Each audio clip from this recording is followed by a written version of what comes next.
Okay, good people of the internet. This is Ian MacKenzie, founder of the Mythic Masculine podcast and one of the collaborators on the Mythic Masculine network. And I'm very pleased today to be in conversation with good fellow here, Gabriel Keczan. We're going to get into a number of topics on our conversation today. You on Facebook are welcome to ask questions, offer comments, and hopefully we'll try to weave them somewhat into our conversation today. And we're going to take about just under an hour to 11 to learn a little bit more of Gabriel's story, his own passion for men's work, men's healing, mythology, and ritual, as well as the upcoming course, Wrestling Iron John, which is the first foundations course that we're offering on the Mythic Masculine Network, which is going to be an exploration into the book by Robert Bly. The story, of course, is Iron John. Somewhat credited. It's not Robert Bly's story, but it is sort of made famous through the book, which came out in the early 90s and has really become a sort of core foundational text for so many men, I mean, including myself and others. And so we're going to get into that about why this book is still relevant 31 years later, why men's work now is so vitally important, and talk a little bit about the course that we're offering, which is going to begin on March 23rd. And last thing to say is if you are interested in the course, which is open for all those male identified, check out the link in the description of the video here, which links to where you can sign up just to get more info. Okay, and with that, I am happy to welcome Gabriel. Thanks, Ian. Yeah, it's great to be here. Mm-hmm. Fantastic. Maybe share a little bit of where you are in this moment. Where are you piping in from on this great blue planet? So I'm in my office, which is on Baker Street in downtown Nelson, BC, which is, of course, Western Canada. And I like to honor the unceded homeland of the Sinaiaks people. So I'm in the mountains. I'm in the inland temperate rainforest mountains, headwaters of the Columbia River Basin watershed area, about 2 hours north of Spokane, Washington, for people who don't know the Canadian geography. Thanks, Gabriel. One note as well, when you lean on the table, it gives a bit of a rumbling on the screen. So okay, right. Yeah, all good. Okay, so I'd love to hear a little then of your story, or maybe I should actually introduce you properly in terms of our first interaction, which I believe was at sort of virtually, but I attended a conference about a year and a half ago in Victoria, Canada. And the conference, I think, was called something like Towards New Masculinities, or maybe you remember the title? I think it was Emerging Masculinities. Okay, Emerging Masculinities. Yeah, it was at UVic.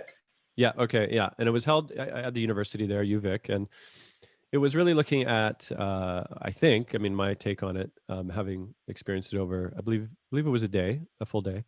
It was really looking at largely harm reduction, is really what it felt like in terms of a sort of focus that wasn't necessarily named. But that's kind of what I understood. It was sort of primarily looking at harm reduction, which is very important and absolutely vital. And at the same time, I was struck by what felt like the absence of myth, absence of mythology, that archetypal realm. And, I remember speaking to a fellow there who was part of another men's organization. And it was really interesting because he had a presentation. This is, in between some of the other main offerings. And I said to him kind of like, oh, I didn't hear you mention anything about, mythology story, is that of interest to you? And he's like, oh yeah, we don't do that. And I was like, oh, interesting. You don't do that. He's like, yeah, we don't do that. And it wasn't even like a kind of neutral. It actually felt a bit like a kind of like, oh yeah, that's not relevant, or in fact, it takes away from the work that they're doing. Like it's sort of proven a dead end. That's my take on it. What I sort of felt in his tone was like, yeah, we don't do that. That's sort of archaic, not useful, that kind of thing. And then I believe on might have been the last panel, was a group discussion where Gabriel was piped in on Zoom as part of his giant floating head above everybody else in the conference center. because he wasn't local. And I remember you speaking, and I appreciated, because I felt like you were the one who kind of brought that medicine back in. Might have been the only one that did, or you spoke to it somewhat, and with a passion and a fire, that I was like, oh yeah, okay, here we go. I get, recognize a little here. And it felt again a little bit like out of place there, because for different reasons, it just wasn't something that they felt was that valuable. So anyway, I knew that I'd found someone that I needed to follow up with, and we ended up staying in contact. And yeah, I'll just last thing to say is, when the Mythic Masculine Network started, which, in some ways, the Mythic Masculine podcast and the network was kind of a response to that conference for me, that I actually saw like, oh, you know what, this felt like such a missing realm for me about why this wasn't included. And I'm not saying they had to, but all I'm saying is this is what I would have wanted a conference to have been like, that what I've sort of, the conversations I was having on the podcast, as well as the network and the types of things that happen there. So that's a long-winded way of saying, you were already on the path, obviously, Gabriel, with, your own scholarship and practice. And I'd love to hear a little bit about your evolution from what I understand as sort of maybe a more mainstream men's coach, or sort of men's therapist, I understand, into more of an evolution for you. But I'd love to hear you speak more about that. Okay. I don't know where to enter that question. Sure. But I guess I'll say that it makes sense for me because of my training. An entry point into therapy training was through art as an art therapist. And so that's it's a hybrid discipline between art and therapy. And yeah, myth and dream work has always been going hand in hand with the work of transforming the self, in my mind, because it gives us context. And the other thing that comes to mind is there's a talk by Michael Mead and James Hillman, who James Hillman, of course, wrote a book called "We've Had 100 Years of Psychotherapy and the World's Getting Worse," or something. I think that's the title of it. So, he was this warrior scholar who would write about the contours of the self and therapy as where its limitations are. And they together, Mead and Hillman, have a talk called Mythology in the Age of Psychology. And the context of the missing piece of myth and coherent cosmology to help us connect with the earth, connect with ourself in a bigger story, in a bigger context. And so it's always been a passion of mine to see that. I came into the field more from holistic methods. And then the other thing about my art therapy training was that I was in a cohort with about 25 women, all female instructors mostly, and 25 women. And the imbalance of that bioenergetically was so palpable in my bones that when I graduated from that program, I went right into a big, long commitment working with a men's group in the Mankind Project tradition, like in that network locally. And I kind of found something that was really missing for me from the work of therapy and my passion for men and working with men and boys and with transformation and working holistically. And so, yeah, that's my roundabout way to enter into the conversation. But yeah. So what would you say is what was the edge for you of almost finding what was the limit of the methodologies you've been using or the frames you've been using prior? Because I do understand you've gone on a bit of a recent evolution from, like I said, maybe more of a, like you said, a holistic therapist kind of frame in some sense, but more into, I feel like you have a strong sort of passion now that sort of stepping outside into a different frame. And I just wonder if you might speak to that. Well, yeah, that's more recent. And that's just also seeing the limitations of what's possible in therapy in terms of commitment and transformation. And sometimes I feel like therapy is like a warm bowl of water, that we can stick our wound in and then feel a little soothing. Let's find some coping mechanisms. And what I found was people would come to see me and they'd dip their wounds in the water. They'd feel a bit better. They might come back twice, but it's all up to them. And in 6 months, they'd come see me again and not much had changed. Hmm. And so I started to see the powers and possibilities in transformational coaching, because in order to show up, you got to have skin in the game. You got to say, I want help. I want these outcomes. Let's do this. And then step into the container on fire with commitment.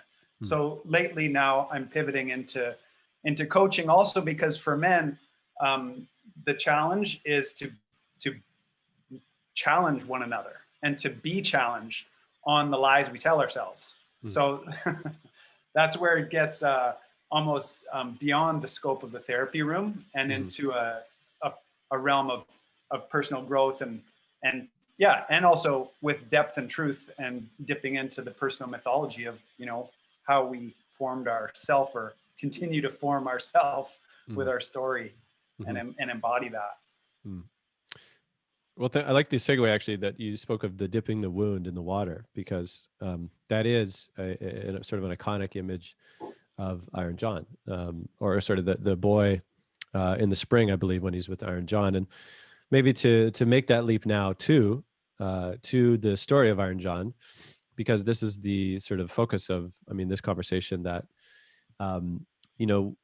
I spoke earlier about the advent of the Mythic Masculine podcast and the network, and so much of at least the lineage, I would say, of my impulse to hold a space for this kind of conversation certainly was kickstarted through reading this book, Iron John, along with other threads, certainly, that had a big influence on me.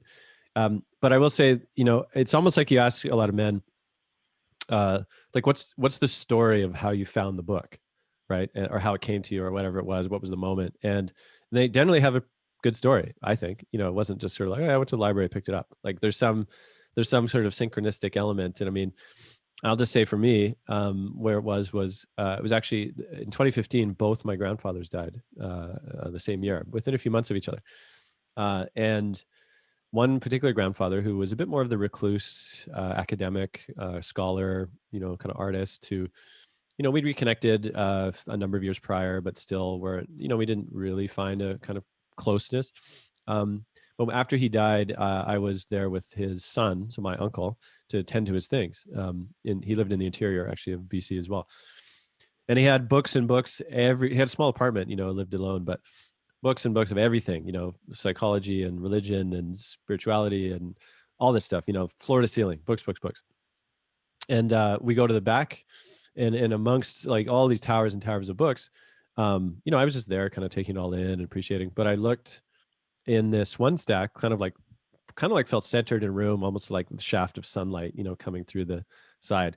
And on this stack of books, like right in front of me, was Iron John. And it looked like an original copy, at least maybe from the late 80s or early 90s, hardcover. And a friend had actually mentioned to me somewhat, around that time, had said, oh, you got to read this Iron John. It's, a bunch of reasons, so it's on my radar. I was like, yeah, I'll get to it. But then this happened, and there was the book just like sitting there in this shaft of sunlight, and I pick it up, and I'm kind of like, oh, like, is this for me, Grandpa? And I thought I heard, yeah, take it. And so I did, and I read it, and it illuminated so much of what was going on for me in a way that I'll just say that, on the one hand, it was like a big relief to feel like, oh, wow, like this isn't, whatever I'm going through is not, super unique, actually. Like it sort of has a kind of pattern and a mythology that can illuminate, these ways and experiences I've had in a meaningful way. And that happened right alongside me recognizing, oh, like I'm not actually as special as I want to be. It's actually really funny, both sides of the same coin. One side being like, somebody gets me, and the other side, oh, I'm not a special snowflake. Like, so I'll just say that those two things coincided for me, and certainly since it's been a huge, it's been a lot of things to me. But anyway, that was my story. I'd be curious to hear you how it came to you. I love that, by the way, the like the gift from the grandfathers, Yeah. Even posthumously in that moment of letting go, the beam of sunlight. I just love yeah the symbolism of that, because that's so what the story and the gift of the author brings out, is like picking up this older trail as into our father's grief and the lineages that lead back to our antiquity. Mm. I found the book first in my early 20s, and I remember reading it like a cold drink of water. I just like devoured it. I was like, whoa, just went in, and it was real food. Mm. And then I was like, I think I read another book by the author, Sibling Society, which also kind of coalesced a kind of clear view of what's wrong with our world. And coming as a younger man, very much an activist, looking for patterns in the world that, you know, underlie the trouble I was looking at. And so there were some answers in there for me, a lot of aha. And then I read it again in my late 20s, again, just like it stumbled into my path, and an old copy, and I just devoured it again. It came again and again. But I mean, and what I hear in your story too is that you were probably in your mid 30s. Yeah, exactly. Yeah. Yeah. Around 35. That's sort of, yeah, that's when usually men are ready to do the deeper self work of looking inwards, and the descent work, the grief work, that the book talks about and celebrates. Mm-hmm. And so, yeah, then when I was in my training to become a somatic therapist, which is about embodiment and trauma, I just remember almost as therapy for myself, eclipsing that period, I would listen to all the archival lectures from the Minnesota Men's Conference. And there was so much food in those oral transmissions from those leaders and storytellers. And because I was studying somatic therapy and the neurobiology of trauma in the body, it's like they were, through their voices, transmitting a kind of food in these stories, food in these myths, and these ways of looking at what it means to be a man and what it means to be broken, and move through all these aspects of our initiation. I just heard so much embodied wisdom and knowledge in those talks. And so I guess I've been a closet scholar of all this stuff for a number of years, and now I'm thrilled to be finding ways to step out and talk about why it's very important, like why these stories are timeless, and we need to hold them up and wrestle with them, hence the term here, Wrestling Iron John, and this course that we're talking about. Yeah, happy to get to it in a moment too. And maybe I should show the book in question, or at least this is the copy that was found in my grandfather's, one of the initial, I think, hardcovers. Very dog-eared now, and lots of highlights. I don't know if you can make it out, but it was it was a profound sort of like lightning bolt for me. But let's talk about the cultural impact now of Iron John, the book, because like you said, you know, when I went back as well, and on the one hand, I recognized, I was like, what happened? Like, how did I only hear about this when I was 35? You know, and recognizing or talking now to others that were around, men, particularly around that time. And I would hear stories of, you know, like there would be in towns, like men filling the public school gymnasium because they were just so fired up about, you know, that this was their time, you know, to dive in and do this work and come together. And men's groups were like sprouting up all over the place, and, you know, varying degrees of success in a way. Mankind Project, you know, started around this time. That there really was this kind of flourishing, or this bloom, it felt like, right, of this inspiration to do this work.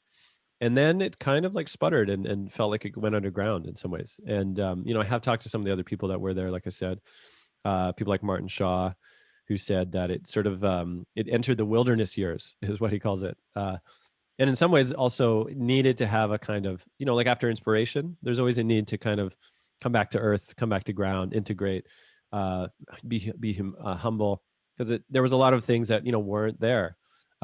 that the missing pieces, of the tapestry, and in some ways it had to mature before it could, in a way, return again.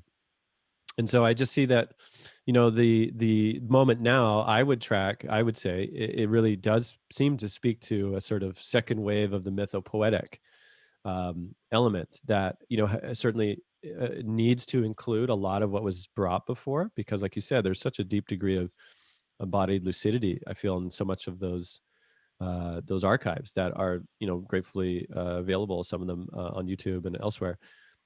And at the same time, that there's, again, like a much more diverse, rich tapestry, I think, coming together now because of all these other methodologies we've learned. And I wonder, again, if you could speak a bit to that. Why is this story coming back again now, and why do you think it's so relevant now?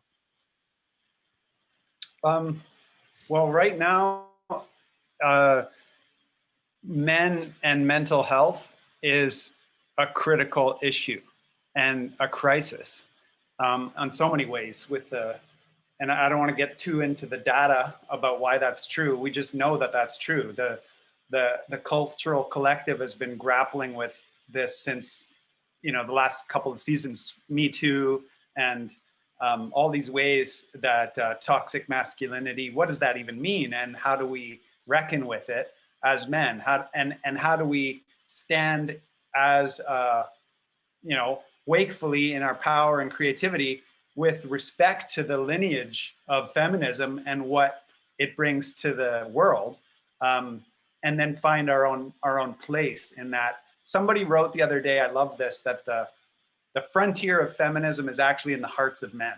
And I thought, oh, that's a really beautiful way of putting it. But I mean, so it's, in a way, it's our own descent. And right in the beginning of the Robert Bly even talks about he lays out that there are 3 types of initiation: men's initiation, women's initiation, and human initiation. And so clearly he's zoning in on, this is for men. This is a men's initiation book, which is a big missing piece in our colonial history of what brought us to this moment, and all of the intergenerational trauma. And the missing piece of male initiation ultimately is the journey from boyhood to manhood. That, you could call it the hero bridge. And also right now we're in a time when there's also so much anti-hero, because there's a really urgent renegotiation of what it means to be a man, what it means to be a generative, healthy leader in the world. So that's why this is even more relevant now, is to look at these maps of male initiation and the symbolic medicine in them. And then, like I like to say, that the story of Iron John is not about a fairy tale that happened a long time ago. The story of Iron John is about you who's reading this, if you're a man. And that's how I'm holding this course, Wrestling Iron John. The subject is you. And so it's about looking at it, wrestling with it as a myth becomes a prism of the self, and then seeing where it illuminates the parts in you that need attention, that need growth, that need tending, that need transformation and healing. So yeah, that's my thought. Yeah, I'd love to actually pick up that thread as well. That, I think it's interesting that this idea that, it's a story, just in terms of the lineage, my understanding it's a Grimm's fairy tale, or at least collected by the Grimm's brothers. And that the way of the prismatic nature of unpacking it within a certain context, which is what Bly does in his book, there are a number of references to certainly his time, and also like this sort of late 80s, early 90s, as well as his own upbringing. He was also a very accomplished poet by the time he stepped towards men's work. And we, in the network, the Mythic Masculine Network, we screened the Robert Bly documentary actually a little while ago, which was profound. I knew a little bit about him, but the doc really shows that he was, quite accomplished in a lot of realms, and that he turned eventually to this subject matter in the sort of final act of his life. It felt, and I mean, I understand he's also still with us physically, but mentally less so. But that he really was able to illuminate, again, like a kind of contextual journey for men, but also the culture at large. So I guess this is kind of what I picked up on what you're saying, that, I mean, yes, wrestling with it now illuminates a lot about the self, and it illuminates a lot about the culture. And this is why I think the stories are so powerful in this way, because they kind of, yeah, they're like a way of seeing, which I also feel so many, not just men, anyone growing up in a sort of demythologized culture, which it really is modernity, is so hungry, I think, for meaning that is derived from story, from mythology. And there's such a sort of a tragic present understanding that the word myth, right, often means something that's not true, right? Yeah. Oh, that's not true. That's a myth. And I would make the case, just to do a leap here, that a lot of the quote conspiracy theories around COVID and all these things, I mean, there's a factual elements to sort through, right? But I would say there is, alongside that, such a deep hunger for what is happening outside of a kind of rational, scientific, materialist paradigm, which is what the sort of powers that be offer people, right? That, oh, it's just a virus, it's just happening. We got to get through it. But that's so dissatisfying, I think, to people that want an actual sense of something deeper, like what is actually happening. So not to go down the rabbit hole of COVID, but I just want to give it a parallel example that also for men, I think they also have a deep hunger to be like, what am I experiencing, and how can I see it within a certain, storied context? And like, why is that actually so important in a culture which is so threadbare in this regard? Yeah, I mean, and I'm with you on all that. And the question is like coming to my mind is, whoever controls the story of the people has so much power. And the radical gift of looking at ancient myth is to sort of take the power back of who's telling the story and to listen to something more ancient. And it's like Martin says, myth is the voice of the earth. It's earth speaking. And when we do a myth, we're not just listening at the level of surface, but myth speaks to the back of the mind. It speaks to something more intuitive, more feminine, more wild. And when we let that in, that's the whole celebration of the wild man, which is a key figure in this Iron John story of this weave between the courtyard, the center of the world, worldly power, and the wilds. And in this hero's journey, it's about this back and forth pinging between the wilds and the world, and how to walk that path, and how to do it in a beautiful way. And I started getting into this stuff because I ran a lot of boys groups as an art therapist. And this is actually the crisis that jumped up at me, was when 10-year-old boys, 9-year-old boys were talking about Deadpool. And if you know who Deadpool is, he's a comic book superhero who's also really awful. Like his mythic cosmology is that he's the only hero in the history of superheroes in Hollywood who kills people, laughs about it, and breaks the fourth wall. So he's breaking rules. He's a Hyoka. He's an anti-hero. But the fact that 9-year-old boys are engaging with this before they've matured enough in their becoming to actually have a vision of an actual hero, the classical hero of Joseph Campbell's work, as the hero, as the world naval, as the facing the fears and moving through them and becoming a man in integrity. So if we're giving them distorted symbols before they've actually tasted real food, then that's really dangerous. So then I immediately brought in Iron John and started telling Iron John and all sorts of the myths that Michael Meade revived to boys groups. And I could see that when I told the story from heart, it was like their ears turned up. They were on the edge of their seat. They wanted to hear more because there's real food in it. It's a real coherent thing. It's a coherent medicine when we let these stories in. So I could say more about superheroes, but I don't want to get too off track.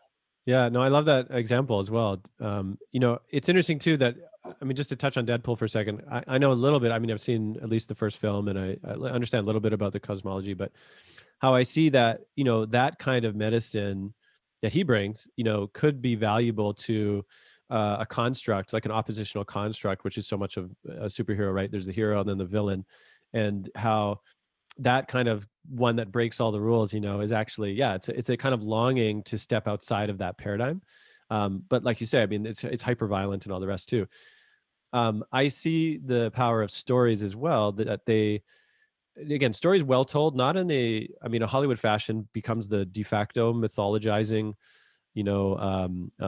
factory in a way, which is of course, what a problem is also when it's sort of bound to a profit motive, and also has very little reason to tell stories of a kind of heroicism, which is not a kind of puritanism in some sense, And I was actually speaking to, who was it? It was another podcast guest, and they were saying how, oh, it was Alan B. Chinen who wrote Beyond the Hero, actually, and it's an episode that's going to be coming out soon. But he said whenever you kind of have a hero that is too pure, like you immediately conjure its opposite, right? And that's the binary dualism, right? And to not have a culture that understands that, they generally create the opposition, right, kind of unconsciously. And so I hear stories like Iron John as well. There isn't really a kind of like, so do this, make sure you do this, this is a good man, do this. It's not like that. Like stories have a kind of wild, unpredictability, and every time you look at them, they're a bit different and they say something different, but they Yeah. still offer a kind of, I wouldn't call it a morality, but more of like how to become really of consequence, which is a very different kind of like quality, I would say, of initiation, is that I expect, particularly for men, they need to recognize that they're of consequence. And in the absence of that, I think that's where you get a lot of the kind of like either inward, like depression and disconnection, or outward violence and kind of like lashing out, because a lot of men feel of so little consequence that, anything is better than just simply nothing. Yeah. Yeah, I think I remember actually hearing Bayo Akomolafe on the Gathering of Stories event talk about that exact thing, about the hero being too pure. Mm. And how I think the example he gave is how he loved it when at the end of the hero's story, the hero is there in that moment of kind of completion of the story, and then at the same time the villain jumps out and says, "I'm still here too," just to remind the world that we live in these dualities, and that the trickster is always with us, and that I get the centrality of how important also trickster is right now, as well as hero, and then finding an alchemy that marries all of those energies in a new way. That's right for this moment. I think that's some of the outcomes of the course that I'm hoping is to challenge men to wrestle with these parts of themselves, and step out with more courage in their own realms. So there's an element where we're looking at story, and there's an element of men's work in there where we're gathering, we're connecting, we're creating a sacred space, and also holding a sense of accountability that that men can use that in that way and come out of there with some new sense.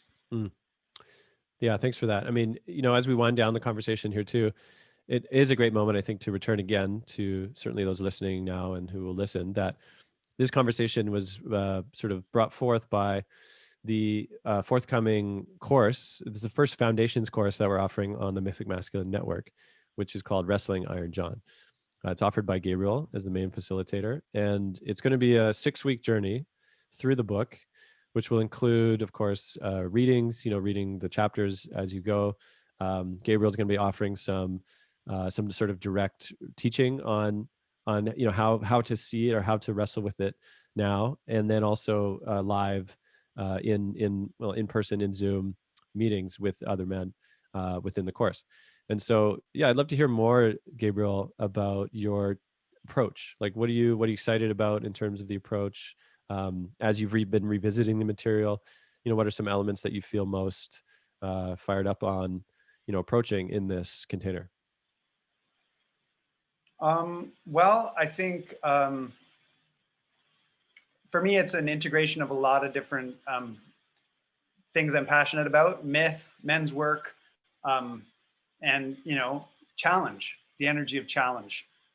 And also, I know there's a lot of men out there who've been reading this for years, or they've had this story in their life for a while, and are open to revisiting it and seeing what's there. Because when you revisit something like this at another moment, you're going to see Yeah. it differently. Yeah. Yeah, and the other thing is, I'm really passionate about something that Robert Bly spoke of a lot. That was almost like a hidden agenda and concern for him, which I share, of the danger of passivity in Mm. men, the danger of well, self-deception too in that, but the construction of the soft male.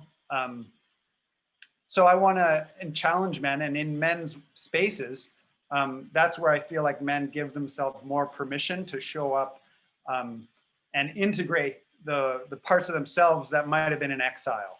And so that's what I'm excited about, is those subtle transformations, and ultimately, for all that's broken in our culture, I see masculinity and reclaiming a healthy alpha masculinity as a medicine for the broken culture. And and so that's part of my hidden agenda, is that I want to empower men to show up and lead with more courage, more curiosity, more willingness to be brave in their own lives, and to act from their own axis of uh, of knowing. Because when you or I or any other man engages with the symbols of a story, we're all going to see them a little differently. And if we're most truthful, we might even see them totally oppositely. And that's okay.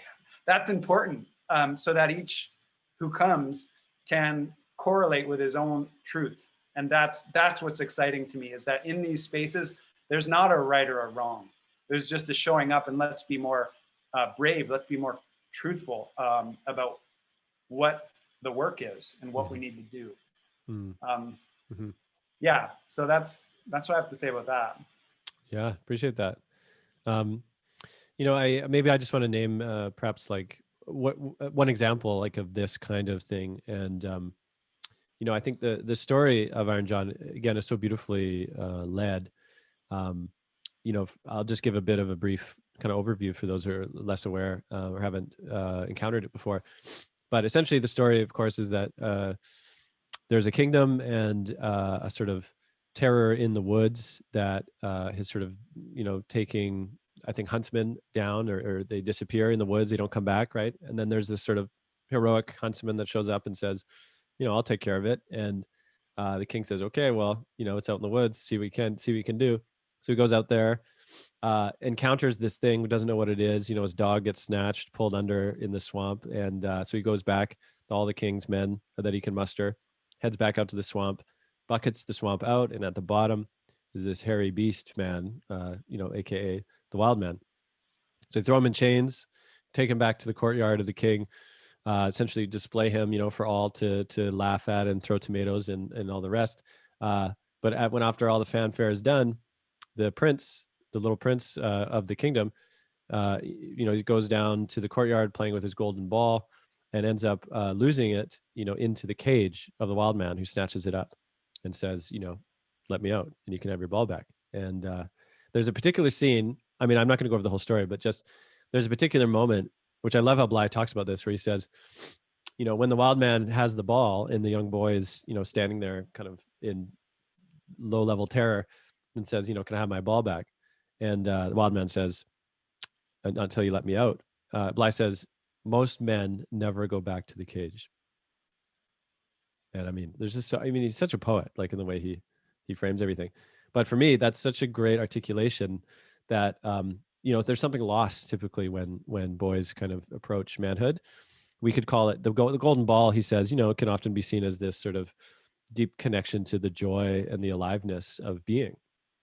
But I have a 2.5-year-old, and I can absolutely see it. He literally has. I mean, it's not golden. He's got a rainbow ball, which he just chucks everywhere and climbs everything, and everything is just like a joyful adventure, right? And of course, so many lose that at a certain point. They become, particularly younger boys. When they get a bit older, they become a bit often can be sullen, disconnected, all the rest. And there's a lot of reasons for that, of course, but it's just so I think helpful to see it that way. It's like, no, this original joy of being, is in the care of the wild man. Why might that be? And he says, if a guy goes back, man goes back to the cage, as I did at 35. And this is like, again, that magic number. And said, well, can I have my ball back? He says, well, you need the key. Where's the key? It's under your mother's pillow. And a boom, right there. I think a lot of men would say, whoa, even if they don't quote know what that means, they might get a little shiver down the spine or something, right? To say, well, what does that mean? It's under the queen's pillow, right? The key to the wild man's cage. Now it's interesting, just to give a bit of context of the story, and at the a lot of the, I would call them the reactivity that came out at the time, in terms of, you would go back and read articles, which you can around the book, right? And a lot of the accusations that came against Bly, that he was a misogynist, right? Because he was sort of blaming mothers for, the problems of the sons. And for me, that feels a bit really ungenerous to, I think, what he was really speaking to. If we talk from an archetypal place, that the mother is not so much the specific mother, although certainly that plays a lot, of role in a man's life, but more this archetypal mother of kind of the growing up within the mother's house, in the sense psychologically of being, of course, the boy. And I see it with my son. He's very much within the mother's house, as much as I wrestle him away and take him on adventures. But the need to make that shift to the good boy thing can be seen also as a kind of the desire to be the boy that the mom would continue to admire or continue to offer her love to. When a lot of mothers as well, this is a massive topic that it won't necessarily get covered in this, but that transitionary period of becoming essentially awakening to your own eroticism as a man or as a boy, right? Awakening. A lot of mothers get very uncomfortable with that, right? Because they're like, oh, I don't know how to deal with this. It's either repressed, right? Of like, okay, we don't talk about that anymore, or not acknowledged. The boy's like, whoa, what do I do with this energy coming online, right? Or it's shunned and shamed, right? Of like, that's not okay, hide that, all that kind of stuff can come out. And so again, one can see how that has a consequence, as men then grow up, get into relationships with women, and sexuality, especially a culture at large, male sexuality is not looked on favorably, I would say, because there's been so much trespass and there's been so much, kind of misuse, right, of that energy. But again, just to say that we're into the story, a couple pages even, and whoa, what opens up, right? What opens up? So I just wanted to give it, sorry, a taste to the listener that this is the kind of thing that, again, once we enter, it's like, woo, we get into some really amazing territory. And again, we just got a few more minutes, but maybe I'd love for you to share a little of, what was that for you, or anything else you want to name about the course? Well, thanks for that. And even as I was tracking you dipping into the story, I was hearing all the important things I wanted to mention, that in 2021, 31 years later, like the field, if you want to call it such, of men's work is also evolved. Mm. And so we bring to these stories what we are and what we know.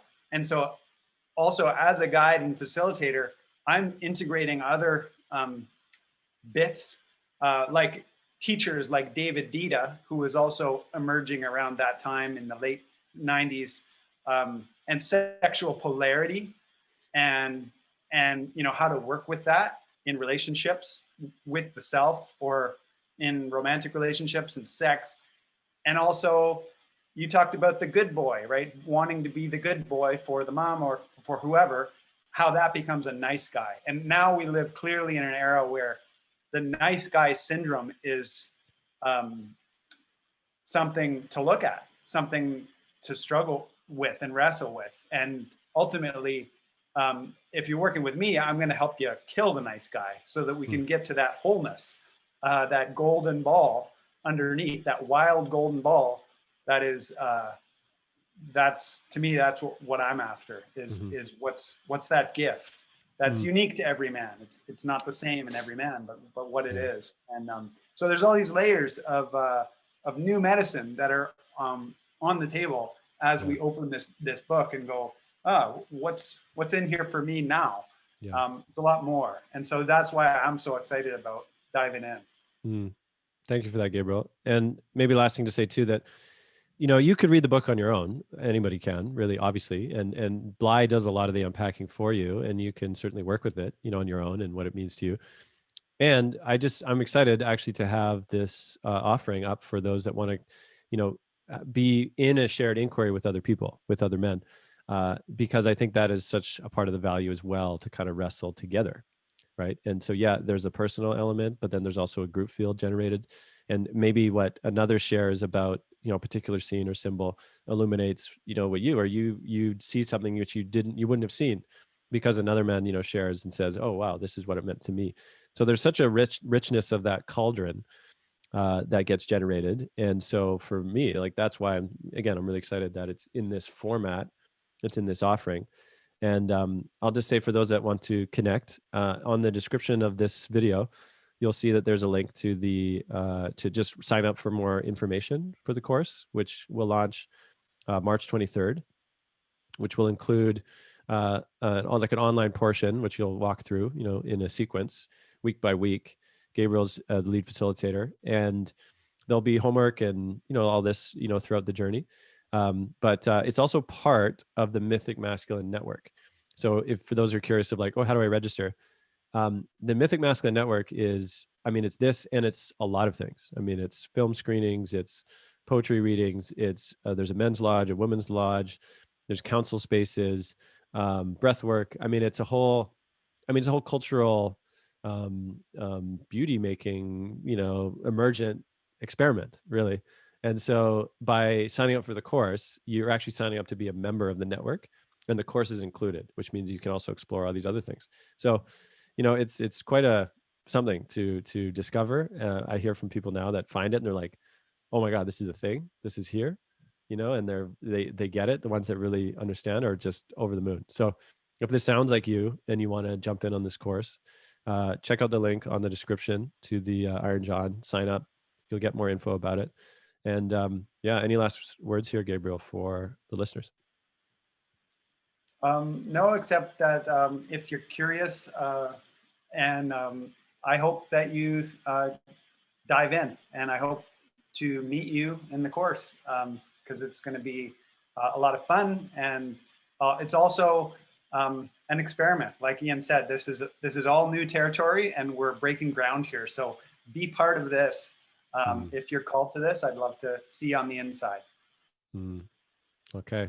Well, Gabriel, again, thank you for your time this Friday morning, and we'll see you soon. Okay.